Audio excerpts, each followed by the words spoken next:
Jesus. Oh hey, didn't see you there. Funko Pops and Nendoroids. Horrifyingly addicting to collect figures that, just you love to collect, and they're super addicting, and I just waste so much money on them. I've seen memes floating around about these two types of figures, and I thought it'd make for some interesting discussion, while also making me look like the biggest virgin of all time. Funko Pops are made by, get this, the Funko Company. Pops have these big ass heads, no mouths, and just some horrifyingly disturbing, soulless, satanic eyes. I mean, look at this shit. The Funko Company takes iconic characters from different movies, games, and shows, and puts it in its own little iconic chibi style. You can recognize that shit from anywhere. They mostly cost around $10 to $15 a pop.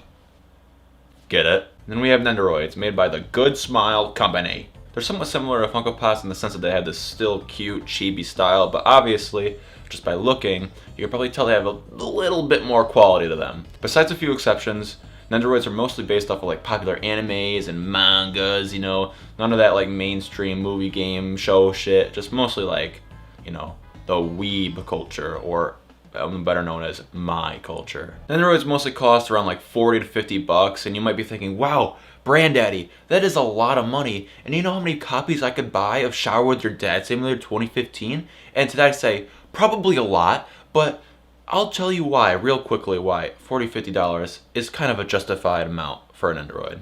Their high quality is dick. I started out with Funko Pops, and I still have quite a bit of them.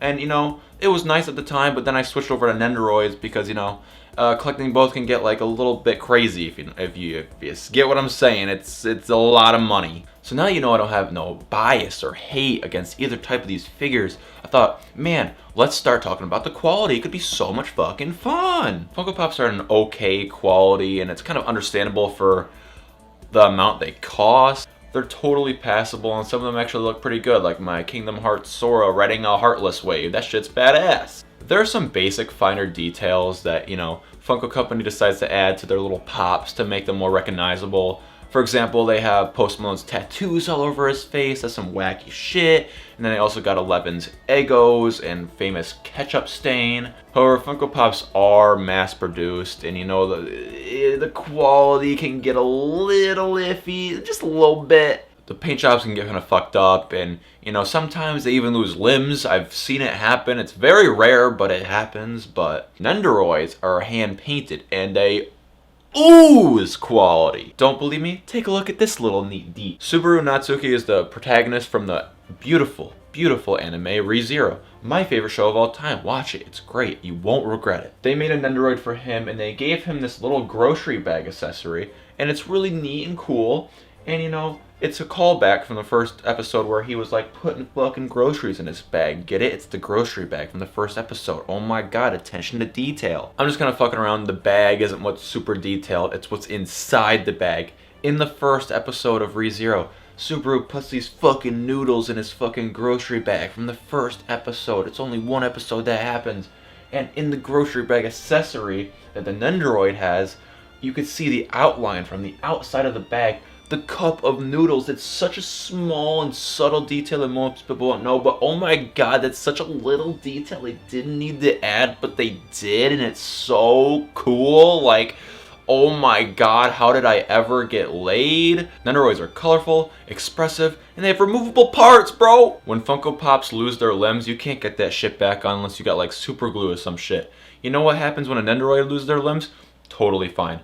Extremely fine. There's not that you're supposed to take the limbs off. Fucking Nendoroids can lose their limbs like a fucking World War II soldier on D-Day and be totally fine, bro. It's great. You can actually replace different Nendoroids' faces, bodies, and shit. It's pretty neat. You can just mix and match characters if you wanted to.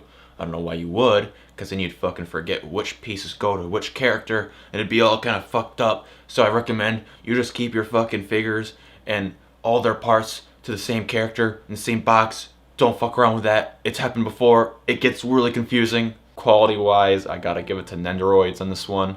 I mean, you're comparing a $15 product to a $50 product. Now, some of you might look at Funko Pops and go, oh my god, look at his cute little fucking square head with his pitched darkest night, black eyes. Oh, let me just take you home. That's all fine and dandy if you like the simple and somewhat charming style of like the simplicity that Funko Pops have, but there's a problem with it. Problem is that Funko Company will never like really change those soulless black eyes to really fit a character better. And if they do, it's extremely rare. Yeah, so every now and then they'll change the colors of the eyes, but you know, every now and then they'll also give like Caroline her button eyes from the movie, or give Gunter like a little more detail in his eyes, which I definitely like, and they should do more, but you know, they very rarely do shit like that, which is kind of sad.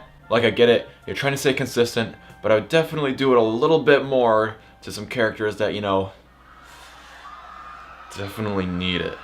Sometimes they give mouths to Funko Pops, and then sometimes they don't give mouths to Funko Pops, and the times they don't is probably when they really need it most. Dear God, what is this? And some Funko Pops are just better off, like, not existing at all. Just look how much better Funko Pops would look if they had, like, more detailed eyes just in general. Just from now on, they made the eyes look like this. Do you know how much more pussy I would get if the eyes looked like this and I showed them off? Oh my God. Speaking about eyes, Nendoroids have pretty detailed eyes, and they're really pleasing to look at. I mean, there's a lot going on here, and that could be said for the entire fucking figure. Nendoroids are designed with different poses and customization in mind. You can take Kazuma from Konosuba and change the way his arm is holding his sword, or change his sword to his water ability, or recreate the famous panty stealing scene by changing his expression to his perverted ass face and giving him Megumin's stolen panties. It's great! And Megumin's Nendoroid has a faceplate, so you can swap out the faceplate and make that face the one from the scene which I just talked about, the famous panty stealing scene, and you can recreate the scene with both characters. Just so much detail to a really weird and awkward and really fucked up sounding scene out of context. For the most part, attaching and removing parts from Nendoroids are a fairly easy task. It's not too difficult to jam in there or remove, but you know, you always got that one or two piece of shit figures I don't want to work with you. Posing and setting up Yuki was so hard that I felt like I was trying to take a piss with a raging cock boner. It was almost impossible. But besides the quality and how neat it is to change faces and parts, they're just like a really cute design. It's nice, it works well, and you know, taking like characters from animes and putting them in this style just works incredibly well. But when you try and take something that's not from an anime and turn it into Nendoroid form, sometimes it can get a little cursed. Let's talk about the different characters next. The Funko Company likes to take any sort of licensed character and just jam it into a pop to make a fucking quick profit, which is totally fine. We get Funko Pops for almost any character that exists. You want a Sharknado pop? I got you. Bigfoot? Why the fuck not? And Spam? Spam? I mean, sure.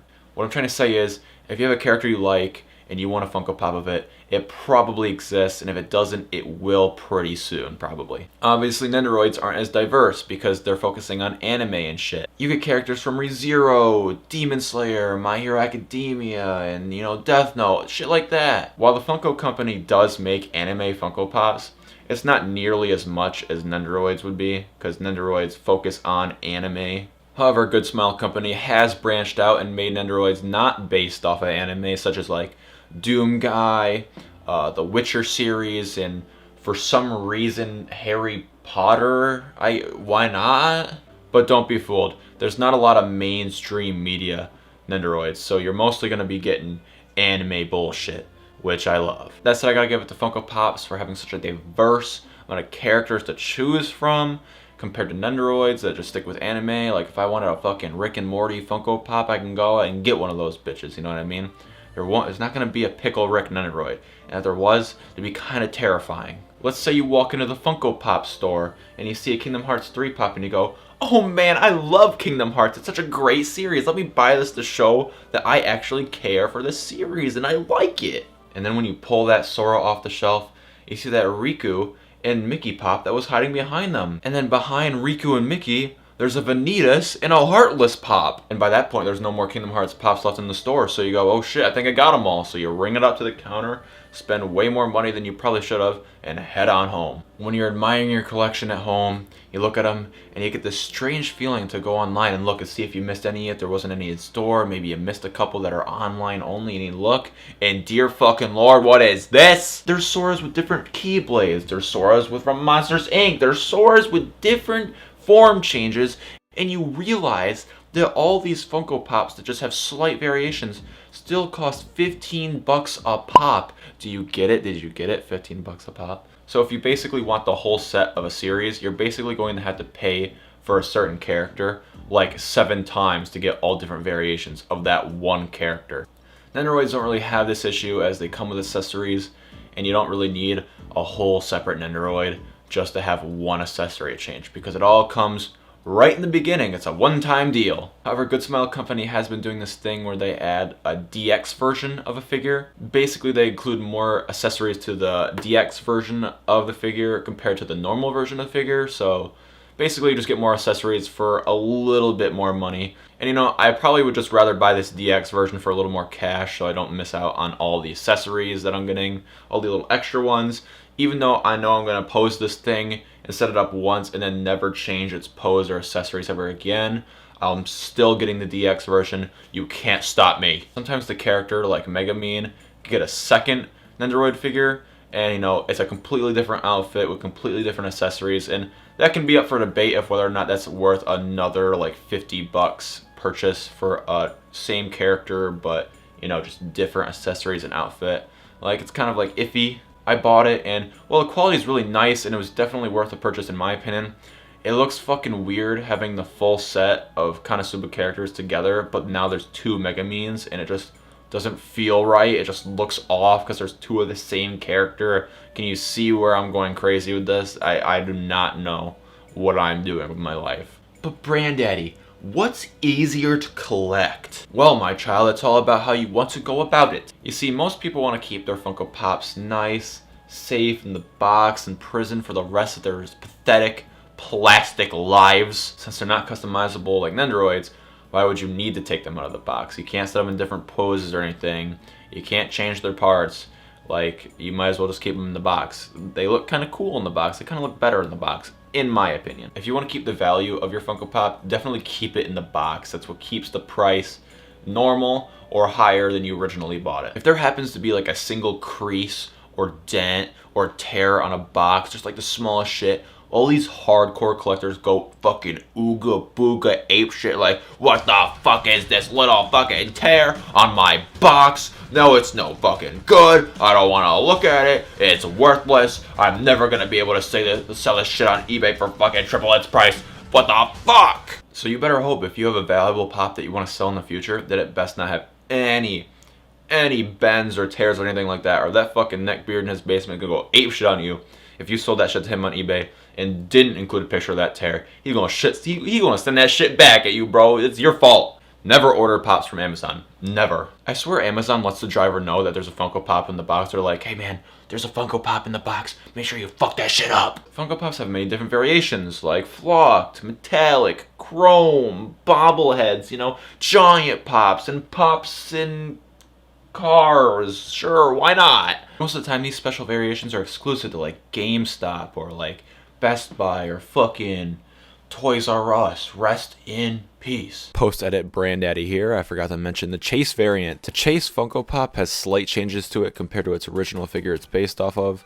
Like, here's a John Wick normal Funko Pop, and here's his Chase version. See the difference in the sticker to symbolize it's a Chase? You usually have a 1 in 6 chance to receive a Chase instead of the regular version on certain retailer websites, but finding them in store is a bit harder since some stores don't get Chases at all, and if they did, it's very few, and it'll probably get picked up as soon as the store opens by some fucking dickhead scalper trying to make a profit off of some fucking Chases, because the Chase variants go for way more than the original. Sometimes you can only get a certain version of a pop if you go to the online Funko Pop official store, and you gotta like refresh as fast as you can, make sure you check out fast enough, and it's just a really sweaty race to see who can get that $15 plastic toy first. I mean, you gotta hurry, man. But why am I telling you about all these different variations and how to keep your box perfect and where you might be able to find them.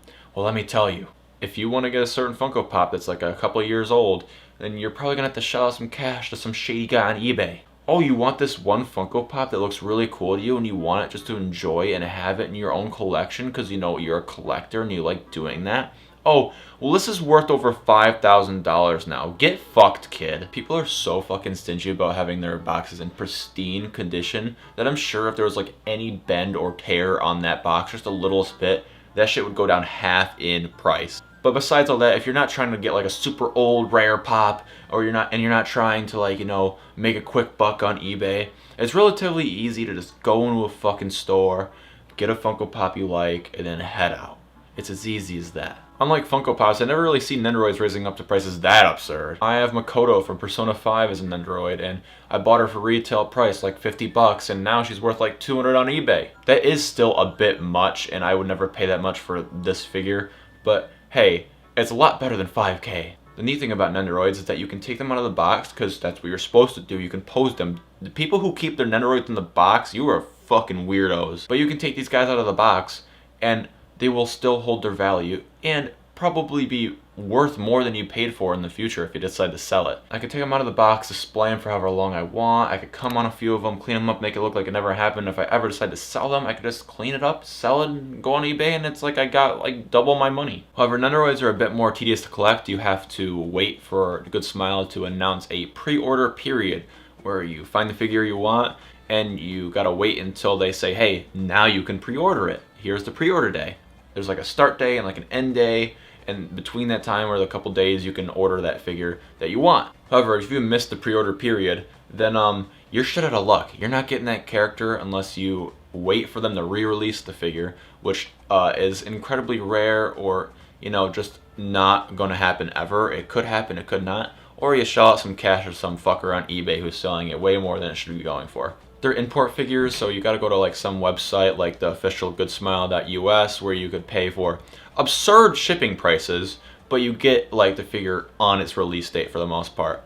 Or you can use like a different import site like called Ami. I use that one, and basically you can pay for a more reasonable shipping price, but get it like way later, like even months later, because I choose the cheapest shipping option.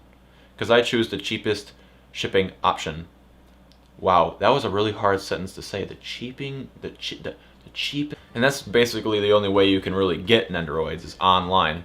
There are like a couple like really basic mainstream ones like the Overwatch series of Nendoroids, or even Kingdom Hearts and like Best Buys I saw a few times, but other than that, you're not gonna get your more anime figures like in public. You gotta get it online. Basically, this whole video was just quality over quantity. What do you think? Here I'm letting you know what both sides look like. Here's what it looks like, blah blah blah, yada yada yada. You know what I mean. Yeah, all in all, I'm more of a Nendoroid guy, but if you like Funko Pops, I don't blame you. I still wish I could collect Funko Pops. I just gotta stop so I can keep collecting Nendoroids. Collecting these figures is great, but it doesn't make it any easier on my wallet or my sex life. You know how many more bitches I would get if these fuckers weren't staring at me sexing it up in bed?